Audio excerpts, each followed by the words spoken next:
Señor, porque Él es bueno y porque para siempre es su misericordia. Y algo que yo he aprendido en el Señor es que cuando Él dice algo, hay que cumplirlo. Y el Señor me dijo, dedícame a los niños, porque son míos. Por eso los dedicamos. Porque son de Él. El tema del mensaje de hoy es: vive por fe. El Señor no habla por aparte. Somos un cuerpo. Vive por fe. Bendito Padre, gracias te damos, Señor, porque eres bueno. Gracias por tu amor, por tu cuidado, por tu misericordia. Te alabamos, Señor, te glorificamos, te bendecimos. Gracias, Santo bendito. En tu nombre abrimos tu palabra para que tú la envíes, Señor. Para que tú la envíes y haga todo aquello para lo cual tú la envías. Porque es tu palabra, Señor. Gracias, Padre bendito, en el nombre de Cristo Jesús. Amén. Amén. Algunas veces pensamos que vivir por fe es pertenecer a un ministerio y vamos a vivir por fe esperando que Dios sea quien nos provea.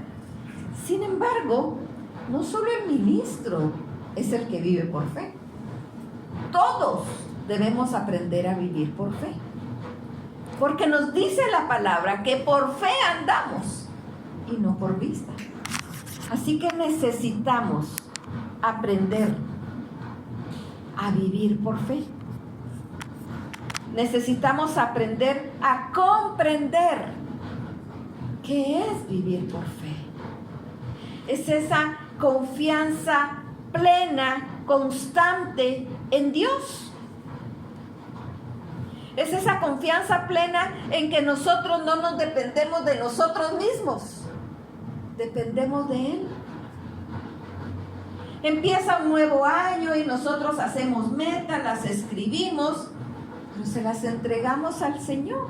Por supuesto, necesitamos disciplina, necesitamos trabajarlas, necesitamos ponernos metas y cumplirlas, pero están puestas ante el Señor, porque vivimos por fe. Eso no quiere decir abandonarnos y dejar de vivir. No, necesitamos ser diligentes para cumplir con lo que nos estamos proponiendo, sabiendo que dependemos de Dios.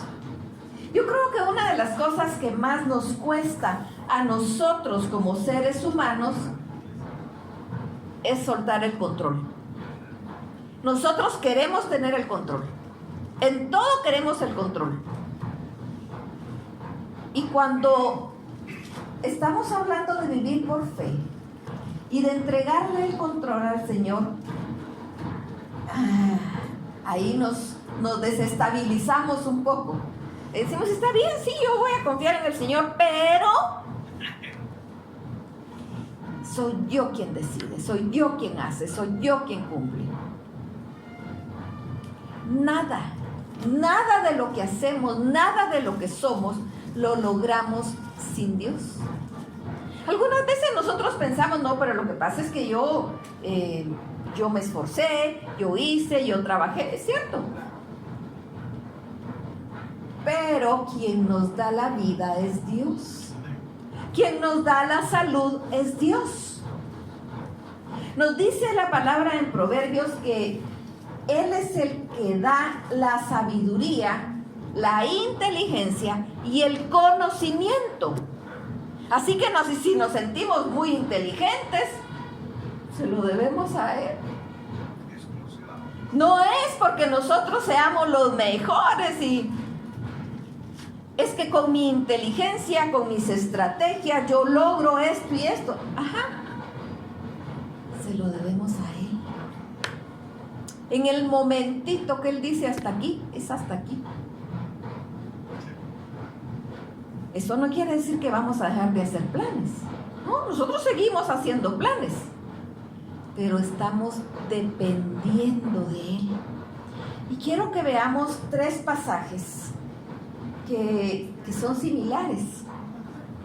Pero pensemos nosotros, antes de leer los pasajes, en la vida de Job. Job tenía su vida resuelta, digámoslo así, porque muchas veces pensamos que tener la vida resuelta es tener suficientes medios económicos. Creemos que el dinero lo hace todo. Entonces él tenía mucho, tenía su familia, pero tenía sus bienes y tenía bastante, suficiente. Podríamos decir, ni siquiera le iba a alcanzar su vida para gastarse todo lo que tenía. ¿Y qué pasa cuando de repente él se queda sin nada? ¿Qué pasa cuando nos toca dar un reiniciar a nuestra vida? Porque nos toca muchas veces reiniciar. Tal vez hemos tenido un plan y hemos trabajado, pero ¿y si nos recortan todo y nos cierran todas las puertas? Porque la palabra del Señor dice que cuando Él cierra una puerta nadie la abre. Por supuesto, cuando Él la abre nadie la cierra. Pero cuando Él nos cambia los planes, ¿qué hacemos cuando nos toca reiniciar? ¿Qué hacemos cuando nos toca empezar de nuevo? Pues empezar de nuevo. No es decir, sí, pero es que yo ya todo lo que había logrado, yo ya tenía una carrera, yo ya había logrado toda una vida, ¿verdad? Y de repente nos cambian, sí, pero ahora te vas a venir para acá. Y todo lo que yo tenía y mi seguridad vas a depender de mí. Y entonces puede hacer nuestra mente cortocircuito porque teníamos nuestros planes. Pero él, a Job, le reinició la vida. Y por supuesto fue terrible porque no fue solo lo económico lo que perdió, también a sus hijos. Fue terrible. Por supuesto, la palabra nos dice que después que terminó la prueba y que el Señor lo aprobó, le dio hijos. Pero por supuesto, un hijo nunca se sustituye, porque un hijo es un hijo. Pero el Señor no lo dejó sin familia. Dios es fiel. Y le dio hijos. Y le dio bienes. Y vio a sus hijos y sus generaciones. Pensemos, ¿cuántas veces el Señor me ha reiniciado en mi camino? ¿Cuántas veces, según yo, todo va bien y de repente hay un alto? Y todo cambia. ¿Y ahora qué hago? Vuelvo a la palabra, vuelvo al Señor. Vivo por fe. Vivo por fe. No es fácil. No es fácil reiniciar. No es fácil volver a empezar. Pero es que yo ya tenía bastante, yo había acumulado, yo ya había hecho. Pero toca volver a empezar. Y aquí es donde cobra sentido Filipenses 4:13. Todo lo puedo en Cristo que me fortalece. Sí, no es fácil, pero todo lo puedo en Cristo que me fortalece. No es sencillo, pero es que no voy solo. El Señor va conmigo y es Él quien me está trazando un nuevo camino. Sí, pero es que ese camino no lo conozco, eso es un nuevo camino, es algo diferente. Sí, pero vamos por fe y no por vista. Vamos a creerle al Señor. Y ahora sí veamos estos 3 pasajes que son similares. Veamos Romanos 1:17. No se los voy a decir en el orden, porque después vamos a regresar al Antiguo Testamento. Romanos 1:17. Porque en el Evangelio la justicia de Dios se revela por fe y para fe. Como está escrito, mas el justo por la fe vivirá. Ahora, ¿quién es justo? si no hay justo ni aún uno. Los que hemos sido justificados por la sangre preciosa de Jesucristo. Bueno, entonces si hemos sido justificados, entonces somos hijos. Y si hemos sido justificados, hemos sido declarados justos por Dios. Oigan bien que no estoy diciendo somos justos. Somos declarados justos a través de Jesucristo. Entonces, el justo aprende a vivir por fe. En el Evangelio la justicia de Dios se revela por fe y para fe. ¿Cómo es la justicia de Dios? Es la verdadera. La justicia que nosotros vemos en nuestros pueblos, esa justicia humana tan frágil, tan vendible muchas veces, ¿verdad? Tan injusta.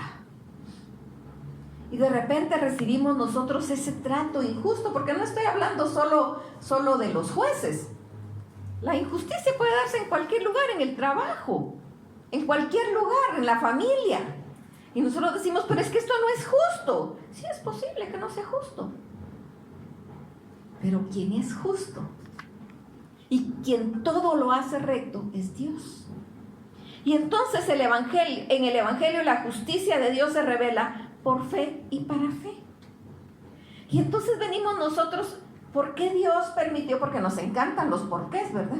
Nos encanta venir a cuestionar a Dios, porque Él es soberano, se nos olvida que Él es soberano. Sin embargo, ahí vamos a preguntarle, ¿por qué? ¿Por qué Dios permitió esta injusticia en mi vida? Bueno, tratemos de aprender por qué.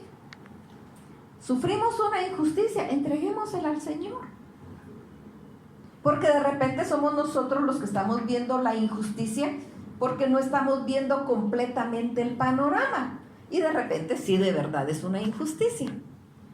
Vengamos ante Él, postrémonos ante Él. Señor, no entiendo. Desde donde yo lo veo, esto fue injusto, lo que me hicieron, lo que me dijeron, lo que sufrí.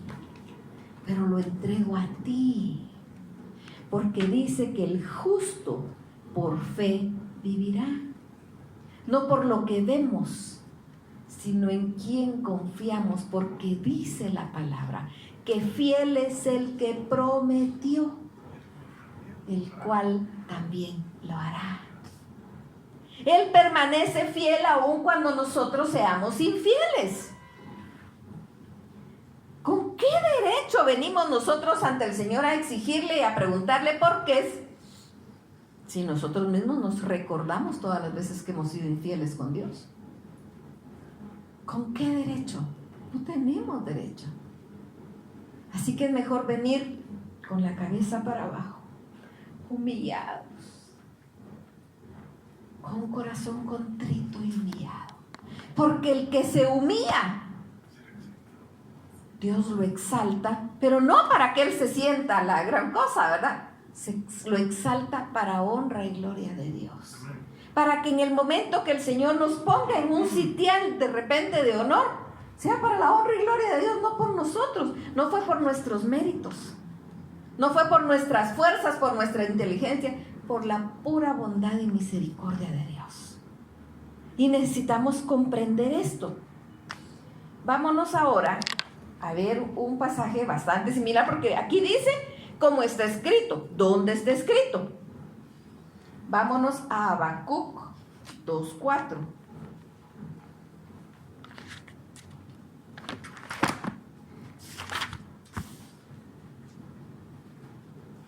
He aquí que aquel cuya alma no es recta se enorgullece, mas el justo por su fe vivirá.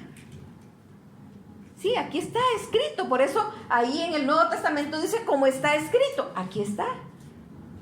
Y veamos desde el verso 1, sobre mi guarda estaré, y sobre la fortaleza afirmaré el pie, y velaré para ver lo que se me dirá, y qué he de responder tocante a mi queja. Y Jehová me respondió y dijo, escribe la visión y declárala en tablas, para que corra el que leyere en ella. Aunque la visión tardará aún por un tiempo, mas se apresura hacia el fin y no mentirá. Aunque tardare, espéralo, porque sin duda vendrá, no tardará. He aquí que aquel cuya alma no es recta se enorgullece, mas el justo por su fe vivirá. Sí, es en Él en quien esperamos. En Dios esperamos, sí, pero es que el Señor me prometió. Primero tenemos que ver si de verdad Él nos lo prometió. No que cualquiera vino a decirnos, dice el Señor, y a saber de qué Señor está hablando, ¿verdad? Pero si de verdad Él nos dijo algo, Dios cumple lo que promete. Me encanta cada vez que Jesús dice, y esto se da para que se cumpla lo que dice el profeta. Y esto se da para que se cumpla lo que dice el profeta. Y lo encontramos en los evangelios en varias oportunidades. Todo lo que fue prometido y que se cumplió ya en el Nuevo Testamento, porque hay parte que no se ha cumplido, dice, esto fue para que se cumpliera lo que dijeron los profetas. Y hasta las cosas más insignificantes podemos pensar, como por ejemplo, que se repartieron las ropas que le arrebataron a Jesucristo. Dice que echaron suerte sobre sus ropas. ¿Y por qué hicieron eso? Para que se cumpliera lo que había sido dicho. Porque la profecía decía que hasta la ropa que le iban a arrebatar, se la iban a sortear entre ellos. Así que hasta las cosas más insignificantes, hasta las cosas más significantes, como el derramamiento de la sangre de Jesucristo, que nos trae vida y vida en abundancia, porque es a través de Él que nosotros vivimos. Entonces, aquel cuya alma no es recta se enorgullece, mas el justo por su fe vivirá. Aquel cuya alma no es recta se enorgullece. ¿Cuántos orgullosos conocemos? ¿Cuántas veces nosotros mismos somos orgullosos? No, yo no necesito nada, yo estoy bien. A mí no me digan, yo estoy bien. ¿Para qué me comentan sus ideas y realmente las mías son mejores? Bueno, ¿quién nos puso esa corona de orgullo? No fue Dios. Porque la palabra dice que al altivo Dios lo ve de lejos. No le agrada que seamos orgullosos. No le agrada que nos consideremos sabios en nuestra propia opinión, cuando la palabra dice que en la multitud de consejo hay sabiduría. Así que queremos ser sabios. Escuchemos consejo. Por supuesto, como dijo el apóstol Pablo, tomemos lo bueno, desechemos lo malo. Porque por eso andamos en el Señor, para poder discernir cuando un consejo que nos dan no viene de Dios. Porque no importa quién nos lo diga, Dios puede usar a quien quiera. Si usó a un burro, puede usar a cualquiera para decirnos algo, y nosotros vemos y sentimos y nos damos cuenta que viene de parte del Señor. Recibámoslo. No seamos orgullosos. No nos consideremos sabios en nuestra propia opinión. No pensemos que nosotros somos los únicos importantes, los únicos que sabemos. Nadie es imprescindible. Hoy estamos, mañana no estamos. Somos como la flor del campo, dice la palabra, que hoy está y mañana ni siquiera hay memoria de ella. Y por eso la iglesia de Cristo se va a detener porque yo no esté. No, si la iglesia es de Cristo. No es nuestra, es de Cristo. Quien la sostiene es Él. No somos nosotros los indispensables. Pero a veces nos creemos los indispensables. Me ofendieron. Entonces ya no voy a decir. Es de Él. Está bien, tal vez me ofendieron, tal vez fue injusto, tal vez no fue lo correcto. ¿Cuánto más le hicieron a Cristo? ¿Y qué hizo? Aguantó. ¿Por qué aguantó? Por amor. Entonces yo no estoy diciendo que todo lo que vamos a vivir va a ser justo, no. Nos va a tocar sufrir el agravio. Aprendamos a sufrirlo también y recordemos que mucho más sufrió Cristo. No nos hagamos las víctimas. ¡Ay, porque a mí! No nos hagamos, no nos luce el ser las víctimas. Aprendamos a depender de Dios, porque ¿saben qué? En esos momentos difíciles, en esos momentos en que nos ponen a prueba, en esos momentos en que los que nos sentimos vulnerados, es cuando más buscamos al Señor.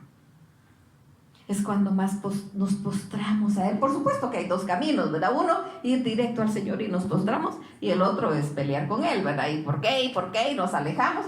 De todos modos vamos a regresar, aunque todos son matados, pero vamos a regresar, ¿verdad? Pero si venimos directo a Él, en Él encontramos la recompensa. Es Él quien vuelve a fortalecernos. Y vámonos ahora a Gálatas 3:11.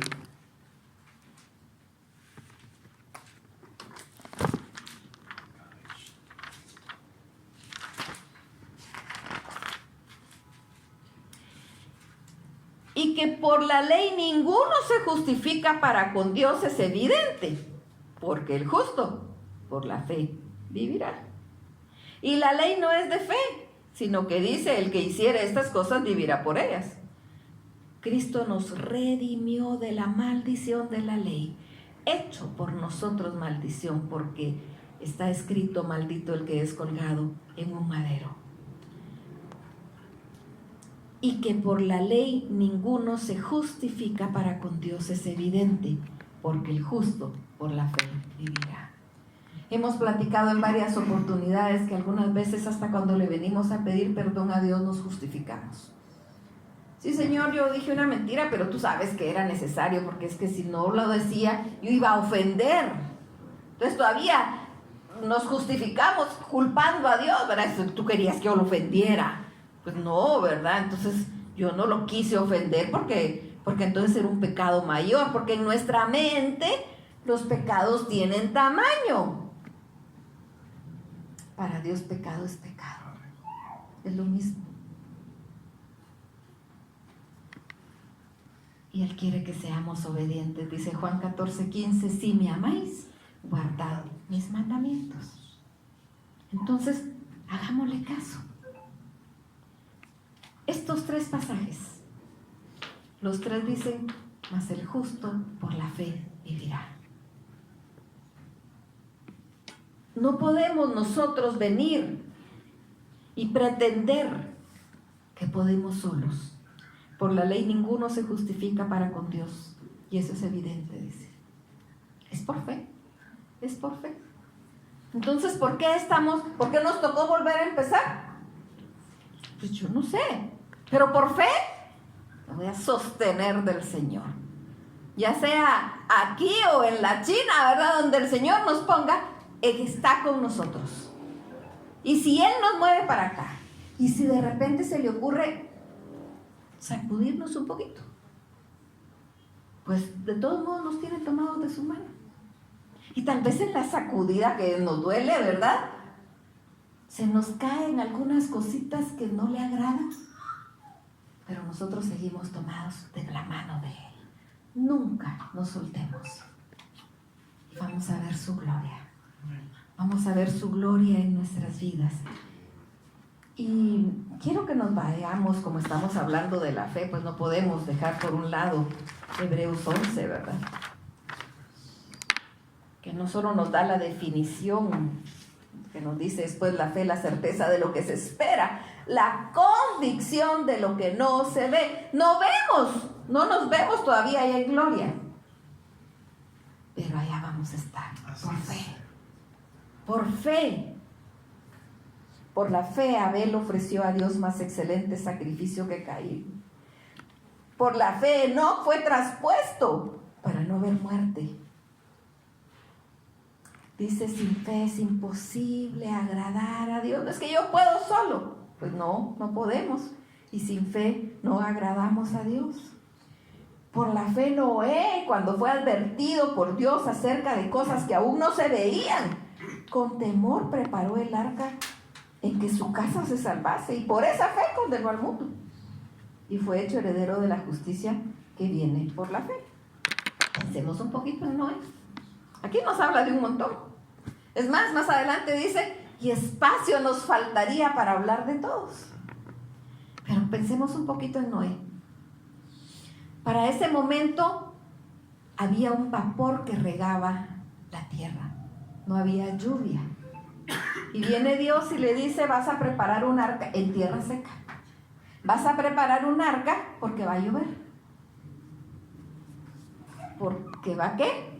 Va a llover. ¿Y qué es eso de llover? Yo necesito contexto, ¿verdad? Va a caer agua de arriba. ¿Cómo que va a caer agua de arriba? ¿De dónde? ¿Qué hay arriba que pueda caer agua? Bueno, científicamente en este tiempo para nosotros no es algo extraño. Es más, hoy en la mañana había una brisita, ¿verdad? Estamos acostumbrados a eso, pero Noé no sabía que era eso. Y le dice, vas a preparar un arca. Y empieza. Me encanta que Noé le hizo caso. Y me encanta que aquí en Hebreos dice que porque él le hizo caso condenó al mundo. Tal vez no se hubiera dado el diluvio o el Señor hubiera trabajado de otra forma, no sé. Pero aquí dice que por su fe condenó al mundo. Le creyó a Dios. Aquí en tierra seca, aquí no hay mar, no hay nada, pero aquí vas a construir porque va a empezar a llover mucho. Y le creyó. ¿Qué pasó con la gente que estaba cerca? Ay, este está loco, ¿verdad? ¿Que va qué? Que va a caer agua de arriba. ¿Cómo así que va a caer agua de arriba? ¿Qué? ¿Estás loco, pues? ¿De qué te sirve aquí un arca? Si en ese tiempo hubieran estado los grandes ingenieros que construyen los grandes barcos, ahora le hubieran dicho, no, pero es que esto ni siquiera puede navegar bien. Es que no era para navegar, era para flotar. Era para resguardar la vida de los que estaban ahí. ¿Y por qué Dios quiso resguardar la vida de animales? ¿Qué importancia tienen los animales? Son su creación. Y a Él le plació resguardar también a los animales. Pero Él los pudo volver a crear y volver a decir, vuelva a producirla. Por supuesto. Pero Él quiso. Y también me he preguntado en varias oportunidades cómo se las arregló Noé para ir a buscar a cada pareja de animal. Porque los animales son territoriales, ¿verdad? En algunos territorios hay unos, en otros hay otros. Si vamos nosotros al zoológico, ahí nos dice de qué área es cada animal. ¿Y cómo hizo él? No tenía vehículo, ni picó para meterlos a la palangana, ¿verdad? Es decir, vénganse, chicos, síganme. Pues, ¿y cómo lo iban a seguir? Dios se los ordenó. ¿Y por qué hicieron caso a los animales? Porque Él es el creador. Y la misma creación obedece al creador. Cuando el profeta enviado por Dios dijo, se cierra el cielo y no vuelve a caer agua por 7 años, se cerró. Cuando dijo, se vuelve a abrir, se abrió. Fue por la voz del profeta. Era porque era Dios hablando a través del profeta.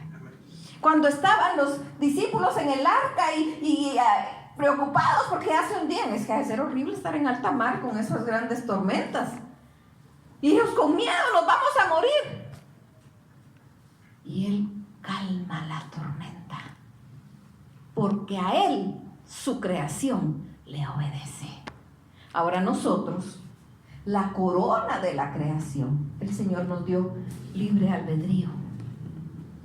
No nos ordena que le obedezcamos, pero quiere que le obedezcamos.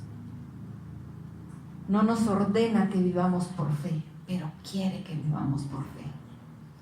No nos ordena ser humildes, pero quiere que seamos humildes, porque al que se humilla, Dios lo exalta. Así que analiza tu vida. Analiza qué es lo que estás viviendo. ¿Te está tocando un cambio? algo que no estaba en tu agenda. No, pues esto no lo tenía yo en mi agenda. Ahora ¿cómo que me tengo que ir a hacer exámenes? Y cómo que me salió algo que no quería. ¿Cómo que no? Eso no cabe en mi agenda. Yo tengo compromisos, ¿no? Pues, ¿qué te pasa, pues, verdad? Cuando Dios dice algo, lo hace. Y cuando Él nos corrige la plana, la corrige. Porque Él hace sendas en el mar. Él hace sendas donde no hay. Vivimos por fe. Aprendamos a vivir por fe. Bendito Padre. ¿Cuánto te amamos, Señor? ¿Cuánto te necesitamos? Anhelamos aprender a vivir por fe. Pero ¿cuánto nos cuesta, Señor? Nos cuesta aprender a vivir por fe. Nos cuesta entregarte el control. Pero Señor, en esta mañana queremos entregarte a ti el control de nuestra vida, de nuestra salud, de nuestro trabajo, de nuestro estudio. Todo está en tus manos. Ayúdame, Padre, si tú me estás mandando a volver a empezar. Ayúdame a empezar tomado de tu mano. Ayúdame, Señor. Enséñame a vivir por fe. Quiero serte agradable, agradable en todo. Enséñame a vivir por fe. Gracias, bendito Padre. Gracias, Señor. Gracias porque eres bueno. Gracias, bendito, en el nombre de Cristo Jesús.